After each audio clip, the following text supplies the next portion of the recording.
안녕하십니까 교선.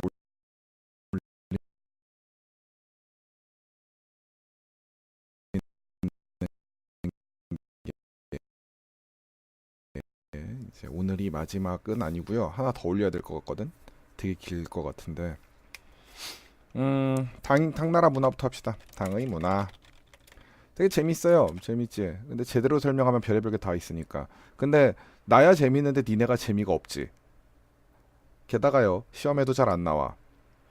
너네가 동아시아사를 나중에 수능에서 볼 게 아니면요, 그냥 정말 조금만 알면 돼요. 그것만 설명해 드릴게. 자, 유교, 오경정의, 불교, 현장법사, 불경번역, 그 다음에 도교, 사원을 지었음. 예, 끝입니다. 아, 쉽죠? 아, 네, 그냥 가면 좀 그러니까 설명을 조금만 할게요. 오경정의는요, 유학, 유학이라고 하는 거를 총정리한 책이에요. 한나라 때부터에 있던 걸 기준으로 썼는데 내용이 좀 편파적이었지. 불교는요, 현장법사 어디서 나와요?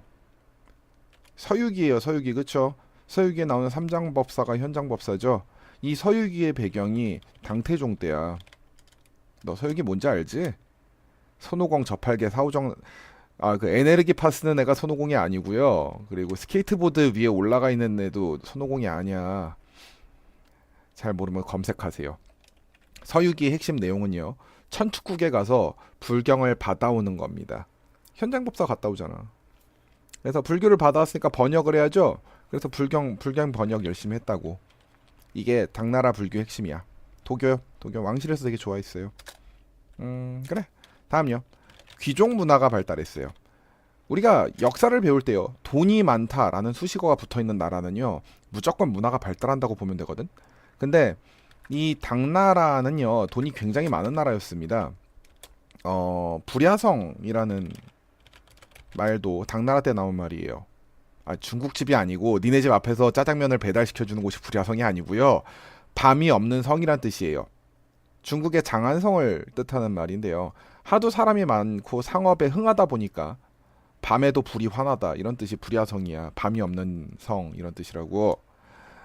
또 귀족 문화의 발달과 더불어서 또 많은 게 국제 문화입니다. 국제적인 문화가 발달했어. 그러니까 당나라 나라의 문화가 아니라 딴 나라 문화도 막 들어왔지. 이건요, 비단길이 제대로 이어져 있었기 때문에 가능한 거예요. 당나라는 비단길 전체를 보호할 수 있을 만한 그 국력이 됐다고요.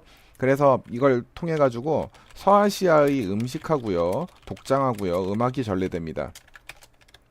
얼마나 많은 게 전래됐냐면요, 조로아스타교도 왔어요. 별게 다 하지.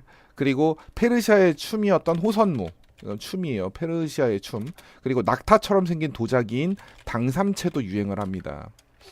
이 당나라 문화는 진짜 엄청나거든. 그래서 근처 나라 전체한테 영향을 주는데, 뭐 발해라던가 신라라던가 일본에게도 다 영향을 줘.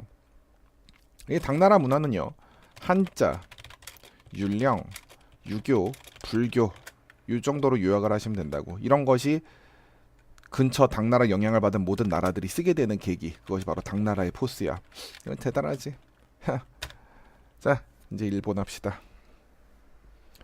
일본 역사를 배우기 전에요, 여러분은 여러분 친구를 한 명 불러야 돼요. 여러분 친구 중에 다 한 명 정도 있을 만한 친구가 있습니다. 이름이 조야예요. 다 있죠? 네, 지금 머릿속에 떠오르는 친구가 있을 거예요. 조야라는 애가 있죠. 약간 좀 덜 떨어지고 게임하는 거 좋아하는 애.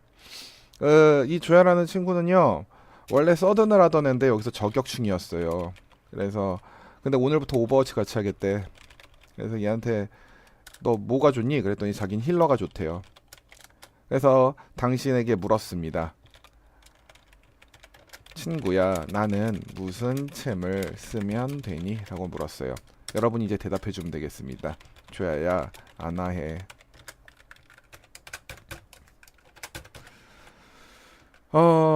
조야야, 아나해는요, 조몬 시대, 야유이 시대, 야마토 정권 시대, 그다음 아스카 시대, 나라 시대, 그다음 헤이안 시대를 뜻합니다.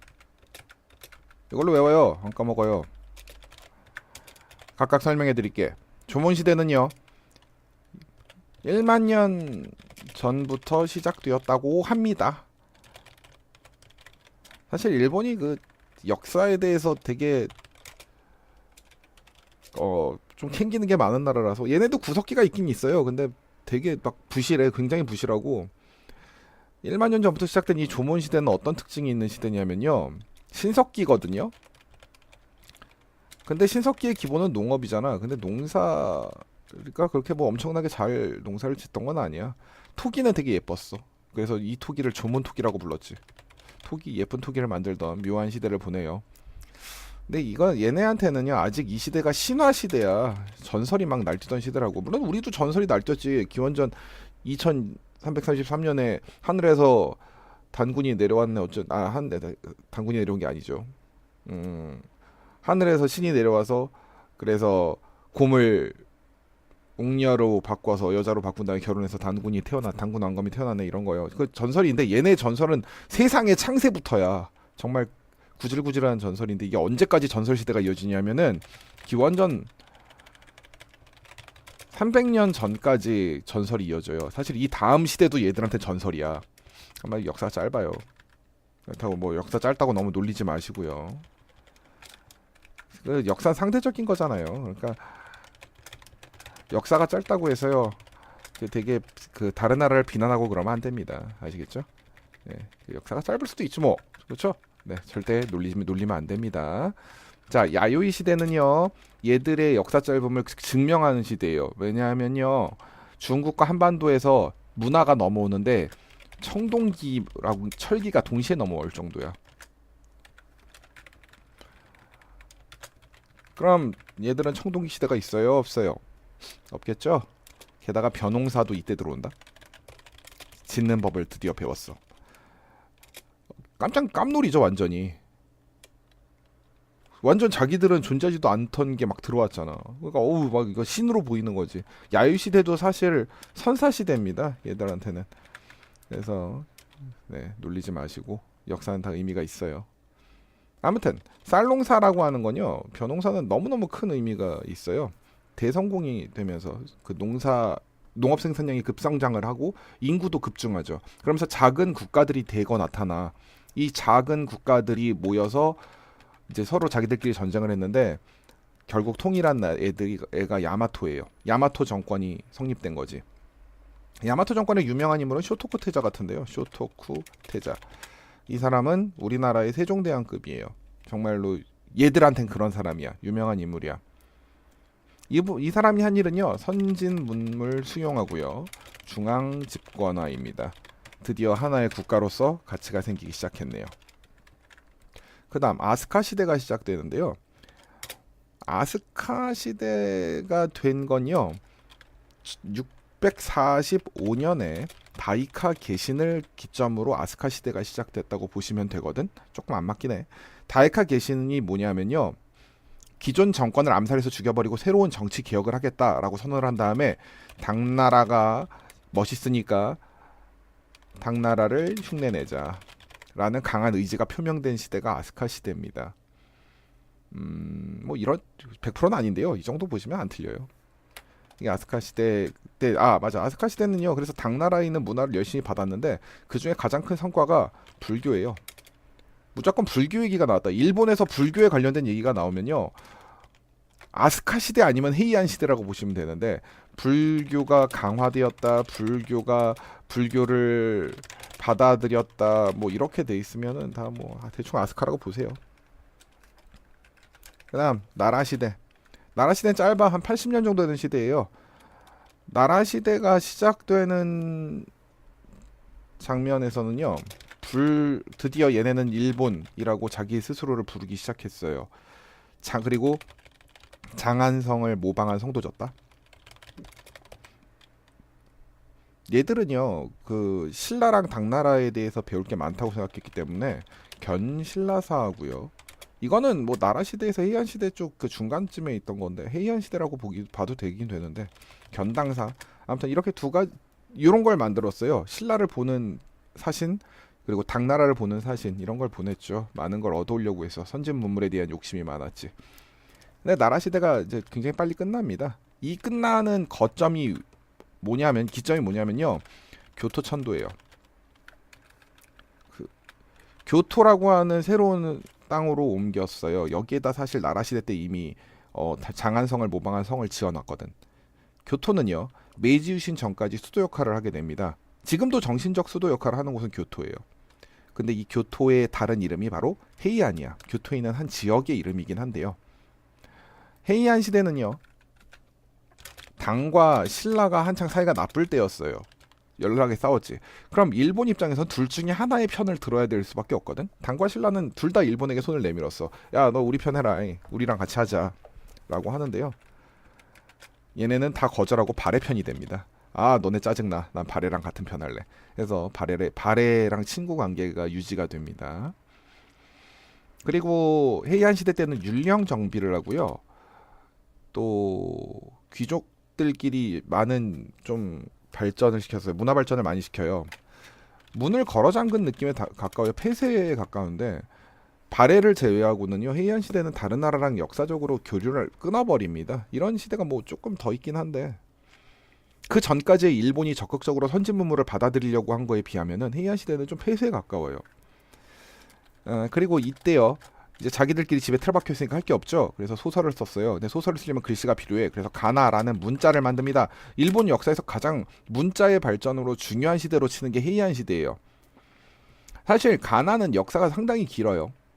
이거는 얘네가 잘난 척을 할 만해요. 우리보다 길죠. 우리는 한글이 세종대왕이 만들었잖아요. 조선시대 와서 만들었죠. 얘네는 그때 이미 문자를 만들었고요.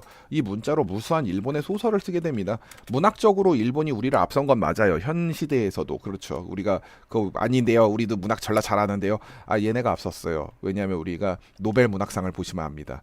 아, 우리나라 건 해석이 안 돼서 일본 영어로 바꿀 수가 없는데요. 일본이랑 우리랑 문법 똑같아요. 얘네가 진짜 글은 잘 써. 이건 인정을 하되 일제강점기 때 우리께 많이 사라졌다는 것도 역시 또 우리 입장에서 빡 돋는 일 중에 하나긴 합니다. 아무튼 얘네는 가나 문자를 헤이안 시대부터 만들었고 이때부터 소설을 쓴다던가요. 아니면은 그림, 예술, 춤, 뭐 게이샤는 아닌가? 아무튼 이런 것들을 전부 다 업그레이드를 시켰어요. 이게 바로 일본 고유의 문화입니다.